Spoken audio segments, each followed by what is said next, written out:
Hello friends, this is Neetu and welcome to smart way. आज हम discuss करने जा रहे हैं अपना एक नया टॉपिक। ये टॉपिक है language learning difficulties in English. इस टॉपिक में हम डिस्कस करेंगे कि जब हम इंडिया में इंग्लिश लैंग्वेज को सीखते हैं तब हमें जनरली कौन कौन सी प्रॉब्लम्स का यानी कौन कौन सी डिफ़िकल्टीज़ का सामना करना पड़ता है। तो आइए देखते हैं। फर्स्ट जो डिफ़िकल्टी है वो हमें देखने को मिलती है lack of proper aim. In lack of proper aim, in other words we can say neglecting the aim of teaching English. इसका मीनिंग है कि हमारे यहाँ पे जब हम इंग्लिश को पढ़ते हैं, इंडिया में जब हम इंग्लिश को पढ़ते हैं तब यहाँ पर हमें बिल्कुल अच्छे से आइडेंटिफाई करके नहीं दिया गया है कि हम इंग्लिश क्यों पढ़ते हैं, हमारा इंग्लिश पढ़ने का एम क्या है। यहाँ पे अभी तक ये कंफर्म नहीं हो पाया है कि जो इंग्लिश है वो इंडिया में सेकंड लैंग्वेज है या ऑफिशियल लैंग्वेज है, या फिर उसके साथ में जो ऑफिशियल जो लैंग्वेज होती है उसमें सेकंड ऑफिशियल लैंग्वेज है या फिर ग्लोबल लैंग्वेज है। ये अभी तक डिस्कस नहीं हो पाया है। अगर हम NCF 2005 को पढ़ते हैं तब हम देखते हैं कि वहाँ पे यानी NCF 2005 है, उसमें दिया गया है कि जो इंग्लिश है वो ग्लोबल लैंग्वेज है।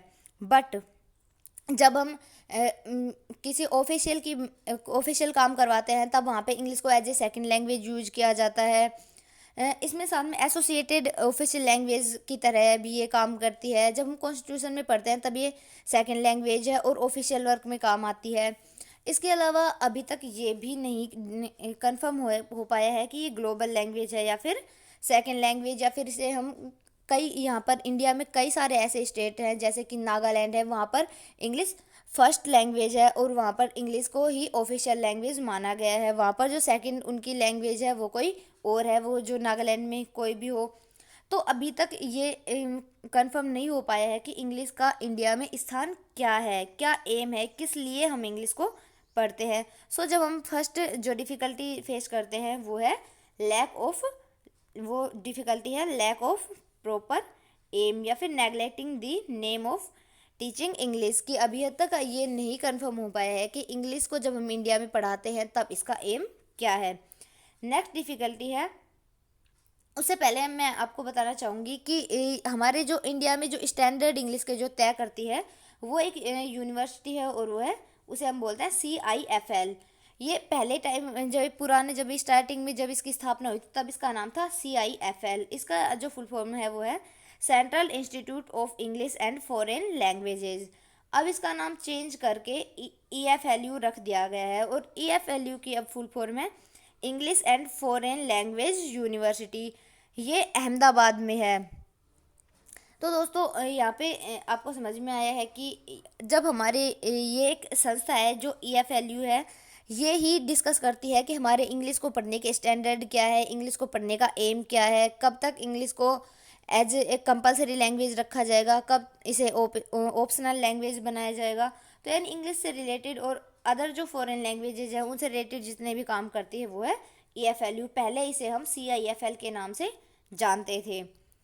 अब हम बढ़ते हैं नेक्स्ट जो डिफ़िकल्टी है वो है place of English in school curriculum. कि अभी तक हमें ये भी ठीक से नहीं डिस्कस हो पाया है या इसका भी डिसीजन ठीक से नहीं हो पाया है कि इंग्लिश जो है उसका स्कूल करिकुलम में कौन सा स्थान है। यानी कि अभी तक नहीं डिस्कस कर पाए हैं कि from which class it should be started and up to which class it be last. कि अभी तक नहीं कंफर्म कर पाए हैं कि कहाँ से हमें इंग्लिश को पढ़ाना स्टार्ट करना है, यानी कौन सी क्लास से और कौन सी क्लास इसकी लास्ट होनी चाहिए कि यहाँ तक इसे एज ए कंपलसरी लैंग्वेज रखा जाएगा। जैसे हमारे राजस्थान में फर्स्ट क्लास से स्टार्ट कर देते हैं और बहुत सारे स्टेट्स ऐसे हैं जिनमें इंग्लिश थर्ड क्लास से शुरू होती है। कुछ ऐसे भी है जहाँ इंग्लिश को सिक्स क्लास से पढ़ाना शुरू किया जाता है। इसके अलावा बहुत सारी यूनिवर्सिटीज़ है जैसे कि हमारे यहाँ पर RU और यानी कि राजस्थान यूनिवर्सिटी, और यहाँ पर RRBMU है जो राजऋषि भरतरी मत्स्य यूनिवर्सिटी है। इसमें इंग्लिश को ओनली यानी कि फर्स्ट ईयर तक में यानी कि 12th तक तो ये कंपलसरी इंग्लिश है ही। उसके अलावा फर्स्ट ईयर में भी जब हम UG कोर्स करते हैं तब इंग्लिश को कंपलसरी माना गया है। बट बहुत सारी यूनिवर्सिटीज ऐसे हैं जो तीनों साल यानी कि फर्स्ट ईयर, सेकंड ईयर और फाइनल में भी इंग्लिश को कंपलसरी रखती है, जबकि जो हमारी राजस्थान यूनिवर्सिटी है उसमें 3 साल में इंग्लिश को एक बार अटेम्प्ट करना होता है। तो अभी तक ये भी नहीं कन्फर्म हो पाया है कि किस क्लास तक इंग्लिश हमें पढ़नी है और कौन सी क्लास से हमें इंग्लिश स्टार्ट करनी है। नेक्स्ट है शुड इट बी कंपलसरी, कि इसे कंपलसरी होना चाहिए या ऑप्शनल होना चाहिए। अगर हम यहाँ पर बात करें राजस्थान बोर्ड की और हरियाणा बोर्ड की, तो वहाँ पर इंग्लिश को 12th तक कंपलसरी लैंग्वेज माना गया है। इसके अलावा अगर हम सीबीएसई की बात करते हैं, तब हमें 12th में कोई एक लैंग्वेज, 11th 12th में कोई भी एक लैंग्वेज लेनी होती है, चाहे वो हिंदी ले या इंग्लिश या फिर कोई और भी लैंग्वेज हो सकती है। यानी कि अभी तक नहीं कंफर्म हो पाया है कि इसे कंपलसरी होना चाहिए कि ऑप्शनल होना चाहिए। यहाँ पर जो दूसरी डिफिकल्टी जो हम फेस करते हैं वो है place of English in school curriculum. अब हम बढ़ते हैं नेक्स्ट डिफिकल्टी की तरफ। नेक्स्ट डिफिकल्टी है कंडीशन ऑफ क्लासेज, कि हमारे यहाँ पर इंडिया में जो एजुकेशन सिस्टम है वो काफ़ी पुअर है। यहाँ की जो बिल्डिंग्स है वो भी ठीक से नहीं बनी हुई है। बहुत सारे गवर्नमेंट स्कूल तो ऐसे हैं जहाँ पर पूरी बच्चों के बैठने के लिए ठीक से कमरे भी नहीं बने हैं, उनकी क्लासेज बाहर ही लगती है, या फिर जो रूम है वो टूटे फूटे पड़े हैं, या फिर हमारे इंडिया में इतनी सारी पॉपुलेशन है कि स्कूल उसके अकॉर्डिंग बहुत कम है, और वहाँ पर जो स्कूल में जो भीड़ मिलती है वो बहुत ज़्यादा है, यानी कि एक क्लास में बहुत सारे बच्चे पढ़ते हैं। तो यहाँ पर जो फर्स्ट प्रॉब्लम है वो है ओवर क्राउडेड क्लासेज, कि एक क्लास है, जैसे कि हमने एक स्टैंडर्ड फिक्स किया कि एक क्लास में 40 बच्चे होंगे या एक क्लास में 35 बच्चे होंगे। इस तरह का स्टैंडर्ड हमारे जो आरटी एक्ट 2009 है उसमें दिया हुआ है, बट ऐसा एक्चुअल में होता नहीं है। एक एक्चुअल में एक एक क्लास में 50 से भी ज़्यादा बच्चे होते हैं। इवन अगर हम किसी अच्छे प्राइवेट स्कूल की बात करें तब वहाँ पर 100 बच्चे भी एक क्लास में पढ़ते हैं। तो वहाँ पर ऐसे में हम किसी बच्चे पर ठीक से ध्यान नहीं दे पाते और वहाँ पर सारे बच्चे इंग्लिश को नहीं सीख पाते, क्योंकि एक ओवर क्राउडेड अगर क्लासरूम है तो वहाँ पर बहुत सारे लैंग्वेज बोलने वाले बच्चे भी होते हैं, तो प्रॉपर एक एक बच्चे पर ठीक से ध्यान नहीं दिया जाता।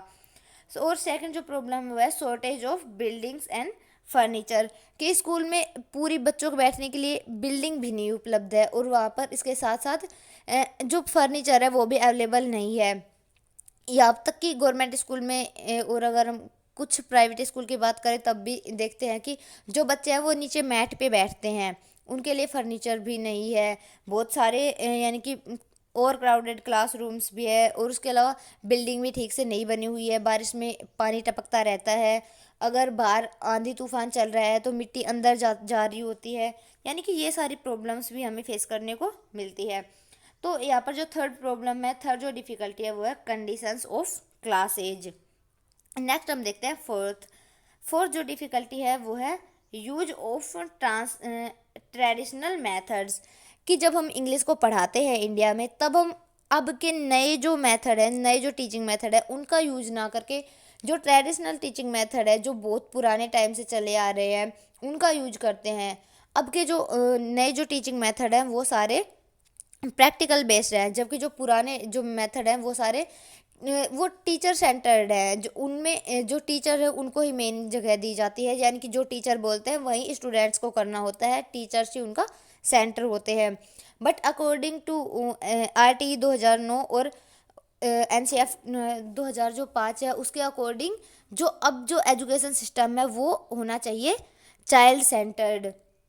तो जब हम ट्रेडिशनल मेथड्स को फॉलो करते हैं तो उनमें जैसे कि देखने को मिलता है ये जो होता है ग्रामर ट्रांसलेशन मेथड, तो इसे जीटीएम भी बोलते हैं, कुछ लोग इसे टीएमसी भी बोल देते हैं, इसे ट्रांसलेशन कम ग्रामर मेथड भी बोल देते हैं, उसे ग्रामर कम ट्रांसलेशन मेथड भी बोल देते हैं।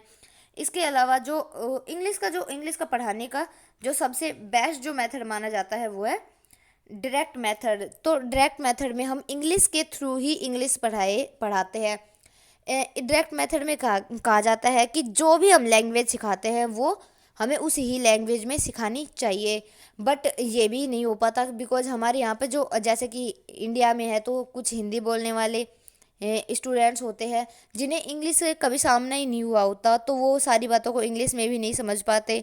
और अगर ग्रामर पे बहुत ज़्यादा ध्यान दें तब भी अगर सिर्फ ग्रामर ग्रामर सिखाकर हम किसी बच्चे को इंग्लिश बोलना नहीं सिखा सकते, क्योंकि उसके लिए स्पीकिंग पे भी ध्यान देना पड़ता है। तो जो ये ट्रेडिशनल मेथड है ये इसके किसी काम के नहीं है। जो अब फिलहाल जो न्यूएस्ट मेथड है वो है वो जो मेथड है, नया जो सबसे न्यूएस्ट जो मेथड है वो है कम्युनिकेटिव लैंग्वेज टीचिंग, जिसे हम CLT के नाम से जानते हैं। ये सबसे नया मेथड है और अब तक के इंग्लिश को जो पढ़ाने के लिए, यानी किसी भी फॉरेन लैंग्वेज को अगर पढ़ाने के लिए जो सबसे बेस्ट मेथड माना जाता है वो है कम्युनिकेटिव लैंग्वेज टीचिंग। इसमें हम बच्चों को साथ साथ में कम्युनिकेट करना भी सिखाते हैं और साथ में रीडिंग और राइटिंग पर भी एम्फेसाइज किया जाता है। आपको पता है कि जो इंग्लिश लैंग्वेज के यानी किसी भी लैंग्वेज को सीखने के जो 4 स्किल हैं वो है LSRW। फर्स्ट है listening, speaking, reading and writing. तो इसके अकॉर्डिंग ये काम करता है। ये स्पीकिंग पे भी ध्यान देता है, लिसनिंग यानी कि चारों जो है इनके ऑर्डर को ये फॉलो करता है। सो अब का जो नया और बेस्ट मेथड है वो है CLT। बट हमारी जो फोर्थ जो प्रॉब्लम है वो है यूज ऑफ ट्रेडिशनल मेथड्स की। अब फिलहाल जो हम यूज करते हैं ट्रेडिशनल मेथड को उन्हें चेंज करना पड़ेगा, वरना हम हमेशा ही ऐसी ही डिफ़िकल्टीज़ को फेस करते रहेंगे। तो हमारी जो फोर्थ डिफ़िकल्टी है वो है use of traditional methods. Next जो 5 डिफ़िकल्टी है वो है लो स्टैंडर्ड ऑफ टेक्स्ट बुक्स।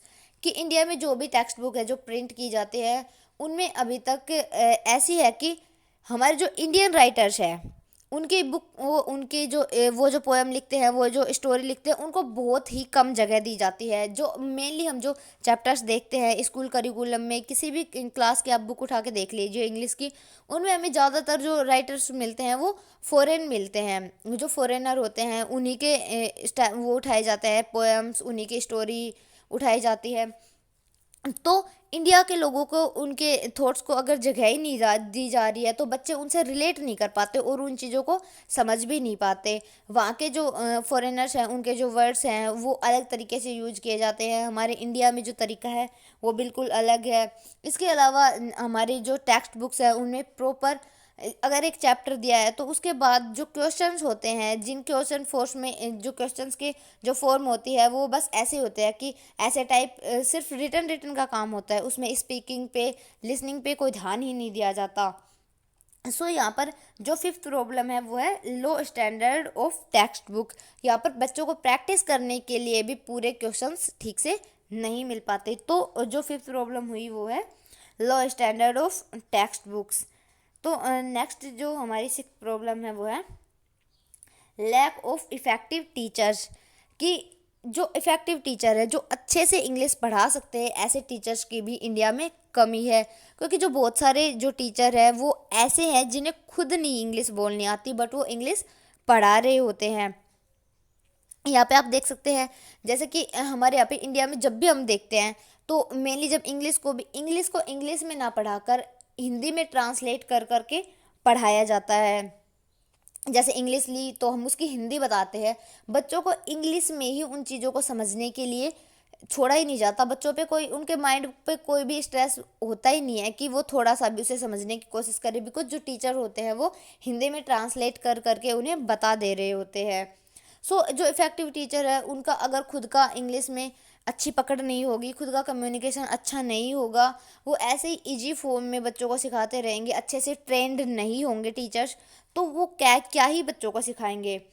अब आप यहाँ पे खुद भी देख सकते हैं कि यहाँ पर आप में से भी हो सकता है कि बहुत सारे ऐसे लोग होंगे जो BEd STC करके आए हैं बट उन्होंने जो की है वो रेगुलर ना जाके डोनेशन दे के की है। डोनेशन दे देते हैं और घर बैठ के पढ़ते हैं, तो वो वहाँ पे माइक्रो टीचिंग नहीं कर सकते। उन्हें ये नहीं पता होता कि स्किल्स कैसे डेवलप किए जाते हैं, क्या ब्लैक बोर्ड स्किल होता है, क्या एक्सप्लेनेशन स्किल होता है, क्या होता है स्टिमुलस चेंज जो स्किल होता है, क्या मतलब कि क्यों अगर कम कोई क्वेश्चन पूछ रहे हैं और बच्चों को कोई क्वेश्चन नहीं आ रहा है तो उनसे बच्चों को हिंट दे दे के कैसे उनसे आंसर निकलवाएं। ये भी कोई अगर वहाँ पे नहीं जाते, अगर प्रॉपर कंटिन्यू जाके रेगुलर जाके अगर हम BEd BSTC या फिर DLED जैसा कोर्स नहीं करते हैं तो फिर क्या ही वो बच्चों को पढ़ाना सीख पाएंगे। तो यहाँ पर अब जो लेवल है टीचर्स का, वो अगर खुद टीचर्स ठीक से नहीं पढ़े हैं तो वो क्या किसी को पढ़ाएंगे।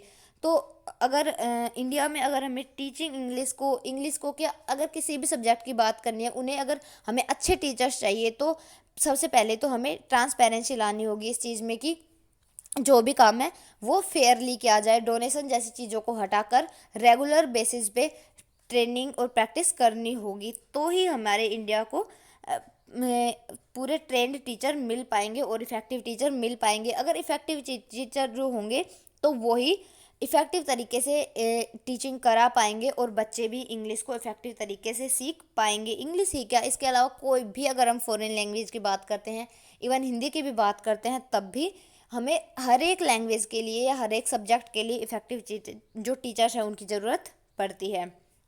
नेक्स्ट जो डिफ़िकल्टी है वो है 7th है less use of audio visual aids. कि यहाँ पे जो हम यूज करते हैं ऑडियो विजुअल एड्स, जैसा कि हमें बोला भी जाता है कि टीचिंग में सबसे ज़्यादा हमें ऑडियो विजुअल एड्स का यूज करना चाहिए, बिकॉज जब हम किसी चीज़ को सुनने के साथ साथ देख भी रहे होते हैं तो वो हमारे माइंड को सबसे ज़्यादा समझ में आती है और हमारा माइंड उन्हें काफ़ी टाइम तक याद करके रख पाता है, रिकॉर्ड भी कर पाता है। बट हमारे इंडिया में जो स्कूल है वो काफ़ी पुअर लेवल पर है, हमारा एजुकेशन सिस्टम अभी इतना डेवलप नहीं हो पाया है इतनी पॉपुलेशन होने के कारण, और जो टीचर्स हैं उनके भी इकोनॉमिक्स जो कंडीशन है वो बिल्कुल भी अच्छी नहीं है, उनकी फाइनेंशियल जो कंडीशन है वो ख़राब होने के कारण वो प्रॉपरली ऑडियो विजुअल्स ऐड का यूज नहीं कर पाते। उनके जो जैसे कि चार्ट हैं तो नॉर्मली जैसे जो ट्रेडिशनल जो होते हैं, जो ट्रेडिशनल जो टीएमसी मेथड है, जो सॉरी जो टीचिंग के टूल्स हैं, जो टीएलएम है, जैसे कि जो टीचिंग के जो बेसिस हैं, जैसे कि हम पढ़ाते टाइम जो इनके साथ में जो सहायक सामग्री, यानी कि हिंदी में हम बोलते हैं उन्हें सहायक सामग्री, जो हेल्पफुल होती है जो किसी टीचर को पढ़ाने के लिए, जैसे नॉर्मली क्या यूज करते हैं, जैसे चार्ट हुआ, ब्लैक बोर्ड हुआ, लेकिन इनको हम न्यू जो होती है जैसे टीवी है, कंप्यूटर है, उसके अलावा प्रोजेक्टर है, इस तरह की जो ऑडियो विजुअल जो एड्स है टीचिंग की, उन्हें हम ठीक से यूज नहीं कर पाते हैं, बिकॉज इतनी जो फिनेंशियल कंडीशन है ही नहीं टीचर्स की कि वो खुद ला के बच्चों को इतने अच्छे से पढ़ा सके, क्योंकि जो क्लासेज है वो भी ओवर क्राउडेड है। और यहाँ पर कई बार तो ऐसा होता है कि क्लासेज में लाइट की भी ठीक से व्यवस्था है ही नहीं, तो बच्चे कहाँ से कैसे कोई टीचर वहाँ पे लाइट को लेके आएगा और फिर उससे प्रोजेक्टर से बच्चों को पढ़ाएगा। तो यहाँ पे जो सारी चीज़ें ये मैटर करती है कि जो ऑडियो विजुअल एड्स है ये भी हम ठीक से यूज नहीं कर पा रहे हैं। जो टीचिंग की जो सामग्री है, यानी कि जिसे हम बोलते हैं टीचिंग लर्निंग मटेरियल है, उनका हम ठीक से यूज भी नहीं कर पाते हैं। तो नेक्स्ट अब हम बढ़ते हैं जो 8th हमारी जो डिफ़िकल्टी है इंग्लिश लैंग्वेज की, वो है ट्रेडिशनल एग्जामिनेशन सिस्टम। कि हमारा जो एग्जामिनेशन सिस्टम है वो ट्रेडिशनल है, इसे अभी तक भी अपडेट नहीं किया गया है।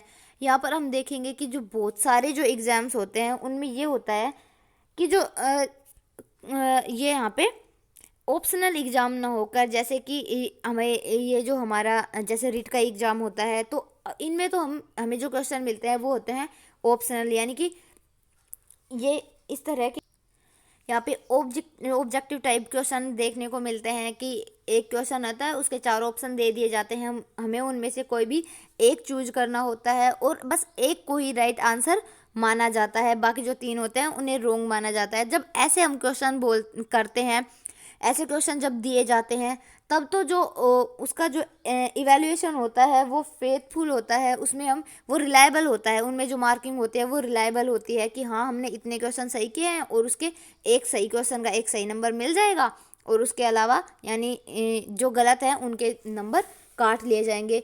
बट जो मेनली जो एग्ज़ाम्स होते हैं, यहाँ तक कि हमारे IAS IPS के भी जो एग्ज़ाम है वो ऑप्शनल ना होकर वो ऐसे सब्जेक्टिव एग्जाम होते हैं, उनमें ऑब्जेक्टिव तरह के क्वेश्चन, जैसे प्री जो है वो तो ऑब्जेक्टिव ही होता है, बट जो मेन जो एग्जाम्स होते हैं वो होते हैं सब्जेक्टिव टाइप के, यानी कि वहाँ पर जो मैटर करता है वो है कि जो एग्जामिनर है जो कॉपी को चेक कर रहा है, जो इवेल्युएट कर रहा है कि उसका माइंड है वो किस टाइप का है। यहाँ तक कि जो उसकी पर्सनल जो चीज़ें हैं वो भी मैटर कर जाती है, जैसे अगर किसी टीचर का मूड ऑफ है तो वो अपना ठीक से चेक ही नहीं करेगा, नंबर काट लेगा। अगर खुश है तो खुशी खुशी में ज़्यादा नंबर दे दिए। यानी कि जहाँ पर एक टीचर की खुद की यहाँ पर जो उसकी पर्सनल जो वैल्यूज है वो अगर कहीं पर मैटर कर जाती है तो उन्हें हम सब्जेक्टिव मेथड कहते हैं। यहाँ तक इसके अलावा अगर हम बात करें कि हमारी यूनिवर्सिटी एग्ज़ाम में तो यहाँ तक होता है कि इतनी सारी कॉपी होती है कि एक टीचर खुद ना चेक करके किसी से भी करवा लेता है, तो वहाँ पे भी जो इवैल्यूएशन होता है वो रिलायबल नहीं रह जाता।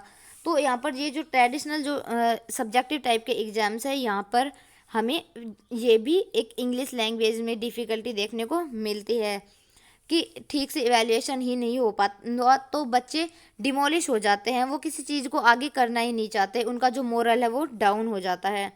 नेक्स्ट है डिफेक्ट इन इवैल्यूएशन की जो इवैल्यूएशन होता है, अभी हमने बात की कि जो इवैल्यूएशन होता है उसमें भी रिलायबिलिटी नहीं है कि अगर हमने जैसे 10 नंबर का क्वेश्चन सही किया, अगर वहाँ पे टीचर का अगर मूड बढ़िया है तो वो 10 के 10 नंबर भी दे सकता है, अगर मूड ख़राब है तो हो सकता है वो 5 नंबर काट ले। तो यहाँ तक कि यहाँ पर जो टीचर की भी जो उनकी खुद की जो सेल्फ वैल्यूज है, जिन्हें वो खुद वैल्यू करता है, उसका खुद का एक्सपीरियंस, उसके खुद की मेंटेलिटी भी यहाँ पर मैटर कर जाती है। तो दोस्तों आज हमने पढ़ी जो इंग्लिश लैंग्वेज लर्निंग की थी वो डिफ़िकल्टी, उनमें हमने जो पढ़ी एक बार उन्हें एक बार फिर से रिवाइज कर लेते हैं। फर्स्ट यहाँ पर हम पीछे से ही वापस चलते हैं। Defect in evaluation, traditional examination system, lack of effective teachers and less use of audiovisual ads, lack of audiovisual ads and use of traditional methods, low standard of text books. इसके अलावा कंडीशन ऑफ क्लासेज, इसमें over crowded classroom, shortage of building and furniture भी है। इसके अलावा place of English in school curriculum, from which class it should be start up to which class it be last, ये भी अभी तक define नहीं कर पाए हैं। Next should it be compulsory, कि क्या ये कंपलसरी होगी, ये भी अभी तक डिस्कस नहीं हुआ है। और हमने पढ़ा कि इसमें जो CIEFL है ये central university of English and foreign language है, जिसका अब नाम चेंज करके AFLU रख दिया गया है, और अब इसकी AFLU की फुल फॉर्म है English and foreign language university. यही है जो हमारे इंडिया में इंग्लिश लैंग्वेज टीचिंग के एम्स को डिसाइड करती है और कहाँ पे ये, यानी कि इंग्लिश लैंग्वेज और जो फॉरेन लैंग्वेज है उनसे रिलेटेड जितने भी रूल बनाते हैं वो बनाती है AFLU। और जो हमने फर्स्ट जो डिफ़िकल्टी पढ़ी थी लैक ऑफ ये जो डिफ़िकल्टी है वो है लैक ऑफ प्रॉपर एम, और इसे बोल सकते हैं कि neglecting the aim of teaching English. तो हमने यहाँ पर इंग्लिश लैंग्वेज टीचिंग की डिफ़िकल्टीज़ को पढ़ा। तो उम्मीद करती हूँ दोस्तों कि आपको यहाँ तक की चीज़ें समझ में आई है। अगर आपको चीज़ें समझ में आई है तो वीडियो को लाइक करें, चैनल को सब्सक्राइब करें, and finally thanks for watching and B smiling. मिलते हैं अपने नेक्स्ट वीडियो में, तब तक के लिए टेक केयर। जय हिंद, जय भारत।